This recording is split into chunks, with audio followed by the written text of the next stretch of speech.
आकाशवाणी रत्नागिरी केंद्राचा नवरात्री निमित्त विशेष कार्यक्रम नवदुर्गा जागर स्त्री शक्तीचा.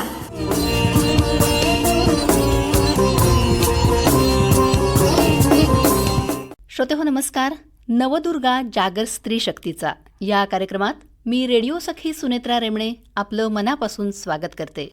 श्रोते हो, आज नवरात्रीचा 6वा दिवस अर्थात 6वी माळ. आजच्या आपल्या कार्यक्रमाच्या दुर्गा म्हणून आपण आमंत्रित केले ॲडव्होकेट रुची महाजनी मॅडम यांना.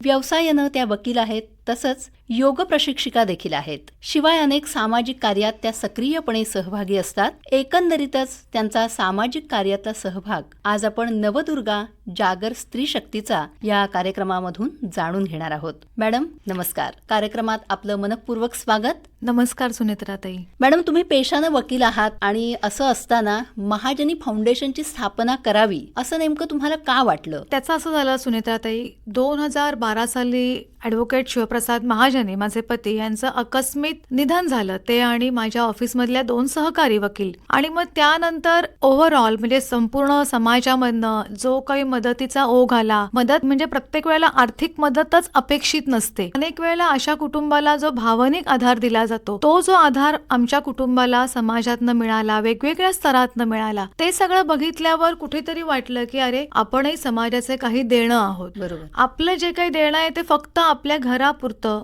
घरातल्या कुटुंबापुरतं नसतं, तर त्याच्या पलीकडे जाऊन समाजाकरता सुद्धा असतं. आणि ह्याचा एक टर्निंग पॉइंट थोडा असा झाला की जेव्हा माझ्या पती आणि त्या 2 सहकाऱ्यांची जी घटना घडली, त्यावेळेला मी तिथे होते, पण मी वाचले आणि एका पक्षकारांनी मला असं बोलताना असं एक पटकन बोलून गेला तो की मॅडम, तुम्ही हा विचार करा की तुम्ही पण तिथे होतात तर तुम्ही वाचलात. ह्याचा अर्थ काहीतरी देवाची इच्छा आहे की तुमच्या हातून काहीतरी करून घ्यायचंय. मग ते काय ह्याचा शोध घ्या. बर. आणि ते काय होतं की ज्यासाठी तुम्ही राहिलात ह्याचा विचार करा आणि त्यातून पुढे जा. हे असे सगळे विचार एकात एक येऊन मग की नाही, आपण खरंच समाजाप्रती, की जो समाज संकटकाळी आपल्या मागे इतका उभा असतो, आपण आपल्या कुटुंबाच्या पलीकडे जाऊन काहीतरी करणं आपल्या क्षमतेप्रमाणे, असं एक मनात विचार येत येत 2013 साली आम्ही कै शिवप्रसाद महाजनी फाउंडेशन रत्नागिरी ह्याची स्थापना केली. मॅडम, पक्षकाराकडून प्रेरणा घेऊन तुम्ही महाजनी फाउंडेशनची स्थापना केलीत. या फाउंडेशनच्या माध्यमातून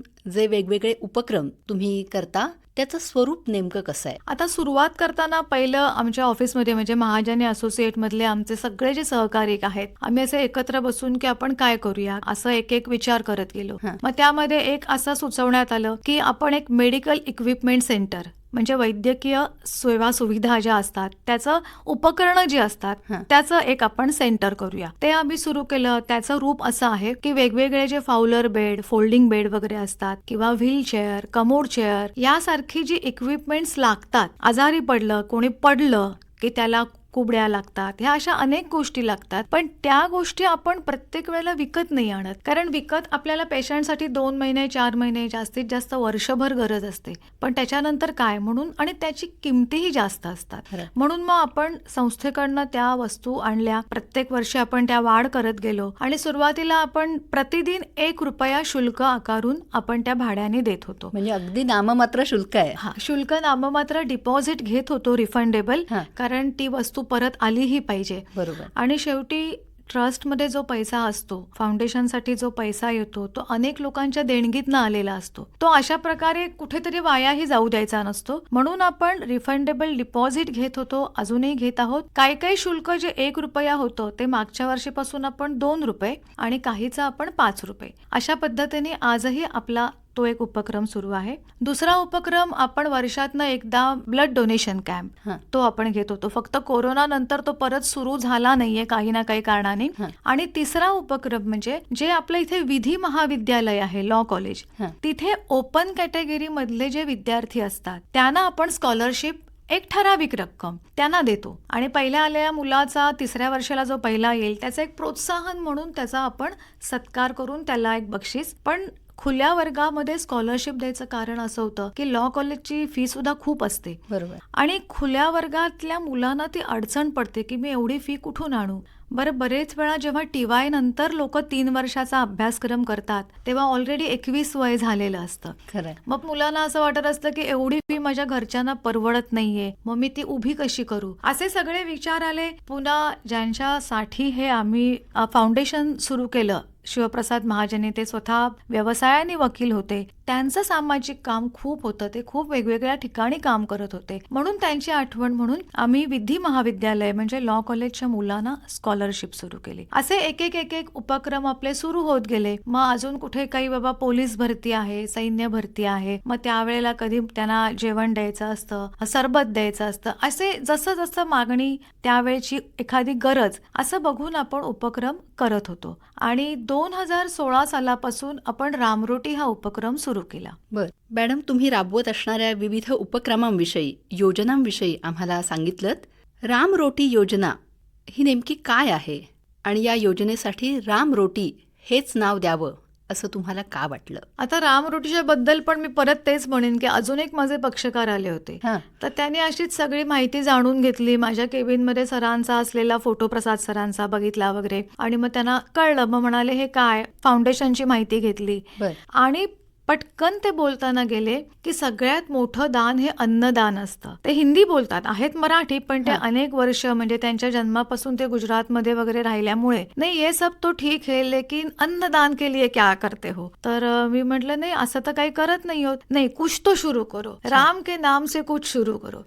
आणि मग त्यांनी मला एक गुजरातमधली एक गोष्ट सांगितली. त्यांचे परिचित वकील आहेत आणि त्यांचं रोजचं ते जवळजवळ 100-200 लोकांना अन्नदान करतात. मग त्यांनी मला त्यांचा नंबर दिला. मी त्या वकिलांना फोन केला आणि म्हटलं तुम्ही रोजचे 100-200 माणसांना, मग एवढा सगळा तुम्हाला लागणारा फंड कुठून आणता? तेव्हा ते मला म्हणाले, कुछ नाही, भगवान का नाम लो, शुरू करो, अपने आप फंड्स आते हैं. अरे वा. आणि मग आम्ही ती योजना अशी केली की सिव्हिल हॉस्पिटलमध्ये जे रुग्ण असतात त्यांना हॉस्पिटलमधनं जेवण मिळतं. बरोबर. पण ओव्हरऑल बघितलं तर अख्ख्या रत्नागिरी जिल्ह्यातलं आपलं सिव्हिल हॉस्पिटल मुख्य हॉस्पिटल. आता आपल्याकडे मंडणगड पासूनचे पेशंट्स येतात की ज्या लोकांना तिथून इथे यायला सुद्धा 4-5 तास लागतात. बरोबर. आणि ते अशा आर्थिक स्तरामधले असतात की त्यांना रोज जाऊन येऊन तिकीट काढून जाणं परवडत नाही. इथे त्यांना डबा जेवण मिळत नाही. मग बिचारे अगदी असं चहा, वडापाव असं काहीतरी खाऊन त्यांना दिवस काढावे लागतात. मग आपण पेशंटच्या नातेवाईकांसाठी 10 रुपयामध्ये 3 पोळी आणि भाजी असं आपण नियमित द्यायला सुरुवात केलं. मग गुढीपाडव्याला पूर्ण जेवण, दसऱ्याला पूर्ण जेवण, म्हणजे असं नैमित्तिक.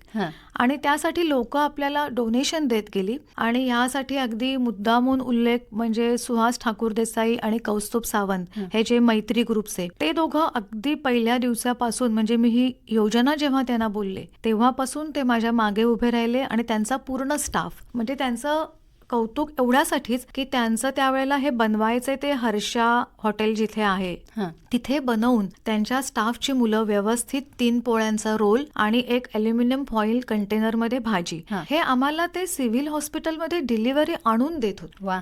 आम्हाला कधीही जावं लागलं नाही. आम्ही साधारण पेशंट किती आहेत, किती नातेवाईक येतात ह्याचा अंदाज घेऊन रोज आदल्या दिवशी त्यांना आम्ही आकडा सांगायचो.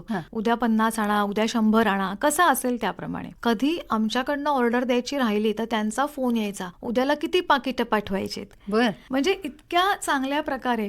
गणपतीमध्ये 1-2 दिवस त्यांची सुट्टी असते पूर्ण स्टाफला, तेव्हा त्यांना अशी अडचण होती की आता काय करायचं. पहिल्यांदा मलाही असा प्रश्न पडला, अरे बापरे, गणपतीत 2 दिवस सुट्टी काय करायचं. अशा वेळेला फिनोलेक्स इंडस्ट्रीज या कंपनीने मला अगदी लगेच सहकार्य केलं. ते म्हणाले आमचं कॅन्टीन 24/7 चालू असतं. जेव्हा कधी तुम्हाला रामरोटीचे तुमचे नियमित सप्लायर नसतील, 1 दिवस आधी आम्हाला सांगा, आमच्याकडनं तुमची पार्सल्स येतील. अरे वा. असं करून ते सुरू राहिलं. कोरोनामध्ये आता हॉस्पिटलमध्ये जायला मिळत नव्हतं किंवा खूप अडचणी होत्या. पुन्हा आम्ही कसं करत होतो, हे वितरित करायला आम्ही कोणाला तरी एक पेमेंट देऊन स्टुडंट वगैरे एखादा नेमत होतो. कोरोना सुरू झाल्यावर त्यालाही मी सांगू शकत नव्हते तुम्ही जा. आम्ही तयारी दाखवली की मी, माझा मुलगा, माझे अजून सहकारी की आम्ही जाऊन वितरित करू. पण माझ्या घरी माझे सासू सासरे वृद्ध आहेत, त्यामुळे मला तिथे जाऊन घरी येणं परत, कारण पहिल्या जी वेव होती कोरोनाची तेव्हा कोणाला काही माहिती नाही, काही नाही, अशी स्थिती. आणि अशा वेळेला सगळ्यात मोठा परत सहकार्यासाठी आलं ते राष्ट्रीय स्वयंसेवक संघाचे स्वयंसेवक. ते म्हणाले तुम्ही काही काळजी करू नका, तुम्ही यायची गरज नाही, आम्ही नेऊन देत जाऊ. आणि तो आपला उपक्रम चालू राहिला. मग त्यांची जिथे जिथे कोविड सेंटर अशा अजून 2-3 ठिकाणी पण आपण देत होतो. हां. पण त्यानंतर जेव्हा दुसरं गव्हर्नमेंट आलं तेव्हा त्यांनी सिव्हिल हॉस्पिटलमध्ये शिवथाळी सुरू केली. हां. मग आपण थांबवलं, कारण आपल्याला काय हे कॉम्पिटिशन करायची नव्हती. नक्कीच. आणि मग त्यानंतर कोरोना सुरू असतानाच असंही लक्षात आलं की आपल्या इथे जे ऑब्झर्वेशन होम आहे, हां. म्हणजे आपण त्याला रिमांड होम असंही म्हणतो, पण त्याचा खरा शब्द ऑब्झर्वेशन होम असा आहे. तिथे जी मुलं असतात त्यांना सरकारी पॉलिसीप्रमाणे ना प्रत्येक मुलाच्या वयाप्रमाणे त्याला एक ठराविक शिधा मिळतो, पण सरकारकडनं आदेश आला तरच वाढवून मिळतो. आणि मी योग वर्गासाठी तिथे वारंवार जात असायचे, तर लक्षात आलं की मुलांचं तेवढ्यात पोट भरत नाही. पुन्हा त्यांना आपण बाहेर काहीही बनवलेलं नेऊन देऊ शकत नाही, तिथेच बनवायला लागतं. तिथे बनवायला भरे तुम्ही पैसे दिलेत तरी शिधा तेवढाच काढला जातो. मग आपण काय देऊ शकतो, तर त्यांना तुम्ही फळं देऊ शकता किंवा काही पॅक्ड फूड असेल, चिक्की वगैरे, तर ते देऊ शकता. म्हणून मग आपण महाजनी फाउंडेशन तर्फे आता 2 वर्ष होऊन झाली, आपण नियमित त्यांना रोज प्रत्येक मुलाला 1 केळं येईल हां. अशी योजना, रोजची 3 डझन केळी आपण त्यांना पाठवतो. आणि जसं आपण म्हणतो की आपण काही करायला गेलो तर आपल्याला मदतीचा हात येतोच येतो. तसे आता माळनाक्याच्या इथे जे भाजी मार्केट आहे तिथे एक शिंदे म्हणून आहे, त्यांचा स्वतःचा तिथे भाजी स्टॉल आहे, हां. फळं पण. त्यांनी मला सहकार्य केलं. आज 2 वर्षापेक्षा जास्त काळ झालाय, नियमितपणे ते रोज 3 डझन केळी ऑब्झर्वेशन होम मध्ये नेऊन देत. अरे वा. म्हणजे आम्हाला त्यासाठी बघायलाही लागत नाही, ते स्वतः न चुकता रोजची केळी देऊन येतात. म्हणजे म्हणतात ना की तुमची इच्छाशक्ती चांगली पाहिजे की आपोआपच मार्ग निघतो.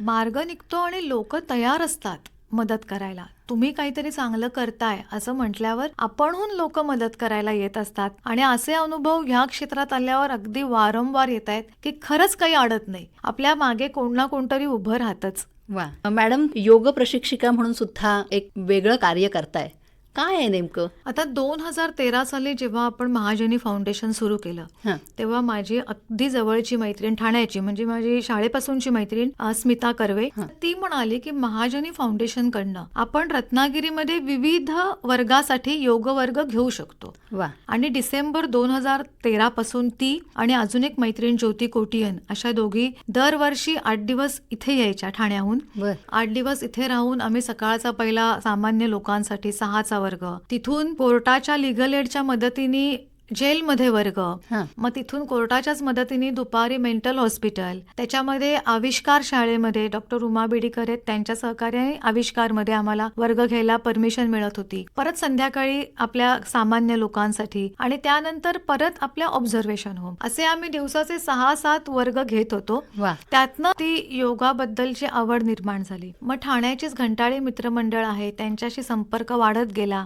हां. त्याचे गुरुवर्य अण्णा व्यवहारे, त्यांना विनंती केली की रत्नागिरीमध्ये डिप्लोमा घेता येईल का, आणि त्यांनी ती मान्य केली. आणि रत्नागिरीमध्ये राष्ट्रीय सेवा समिती यांनी बाळासाहेब पित्रे योग प्रशिक्षण केंद्र सुरू केलंय झाडगाव नाक्यावर, माधवराव मुळे सभागृह येथे ते आहे. या दोघांच्या विद्यमाने आपण डिप्लोमा कोर्स इथे वर्षभराचा टीचर्स डिप्लोमा सुरू केला होता. तर त्याच्यामध्ये सहभागी होता आला, म्हणजे तो केला. मग त्यानंतर कवी कुलगुरू कालिदास यांच्यातर्फे जे MA शिक्षण आहे योगशास्त्र, तो घंटाळी मित्रमंडळाचंच योगविद्या प्रबोधिनी हा कॉलेज आहे, त्यांच्याकडनं आपण परत ते MA झालो. वा. आणि मग असे बाळासाहेब पित्रे योग प्रशिक्षण केंद्रामार्फत काही ना काही आपले वर्ग रोजचे सुरू असतात. हां. मध्ये आपण एक 2 महिन्याचा डायबेटीसचा वर्ग, तो सुद्धा घंटाळी मित्रमंडळ यांच्या बरोबर पण घेतला होता. ते आणि बाळासाहेब पित्रे असे नैमित्तिक वर्ग आपले सुरू आहेत. वेगवेगळ्या प्रकारचे वर्ग आपण घेत असतो तिथे. मॅडम, एकंदरीतच तुमचं सामाजिक कार्य खूप मोठं आहे, पण जसं पक्षकार तुमच्या या सामाजिक कार्याच्या पाठीमागे होता, तसंच अजून कुणाचा विचार होता का? नक्कीच, की पक्षकाराने हा जो सांगितला तो विचार असा होता की आपण का जगलो, ह्याच्या मागचं कारण शोधण्यामागे तो विचार होता. पण सामाजिक जे काही उपक्रम ते करताना महत्वाचा अजून एक विचार माझ्या मनात आला होता, ते म्हणजे स्वामी विवेकानंदांचं. की आपण जेव्हा असं म्हणतो की मी काही करतो, कोणाला तरी मी काहीतरी दिलं, तर मी दिलं हे माझं मोठेपण नसतं, जो घेतो त्याचं मोठेपण असतं. तो आपल्यावर उपकार करत असतो. कारण आपण भले कोणाला द्यायला जाऊ, त्याने घेतलंच नाही तर तुम्ही काय करणार आहात. म्हणून स्वामी विवेकानंद असं म्हणतात की जेव्हा तुम्ही कोणाला तरी देता तेव्हा देणारा उपकार करत नसतो, घेणारा देणाऱ्यावर उपकार करत असतो. वा वा. तो घेतो म्हणून तुम्ही देऊ शकताय. आणि हे खूप मनामध्ये राहिलं होतं. हे जे वाचलं तो एक विचार त्याच्या मागचा होता. मॅडम, तुमच्या सामाजिक कार्यासाठी आमच्याकडून खूप खूप शुभेच्छा. तुम्ही इथं आलात आणि अतिशय मनमोकळेपणे आमच्याशी संवाद साधलात त्याबद्दल आकाशवाणी परिवारातर्फे आपले मी मनःपूर्वक आभार मानते. धन्यवाद. धन्यवाद. मला संधी दिल्याबद्दल आपल्या सगळ्यांचं धन्यवाद. नवदुर्गा जागर स्त्री शक्तीचा या कार्यक्रमात सामाजिक कार्य करणाऱ्या ॲडव्होकेट रुची महाजनी यांची सुनेत्रा रेमणे यांनी घेतलेली मुलाखत आपण ऐकलीत.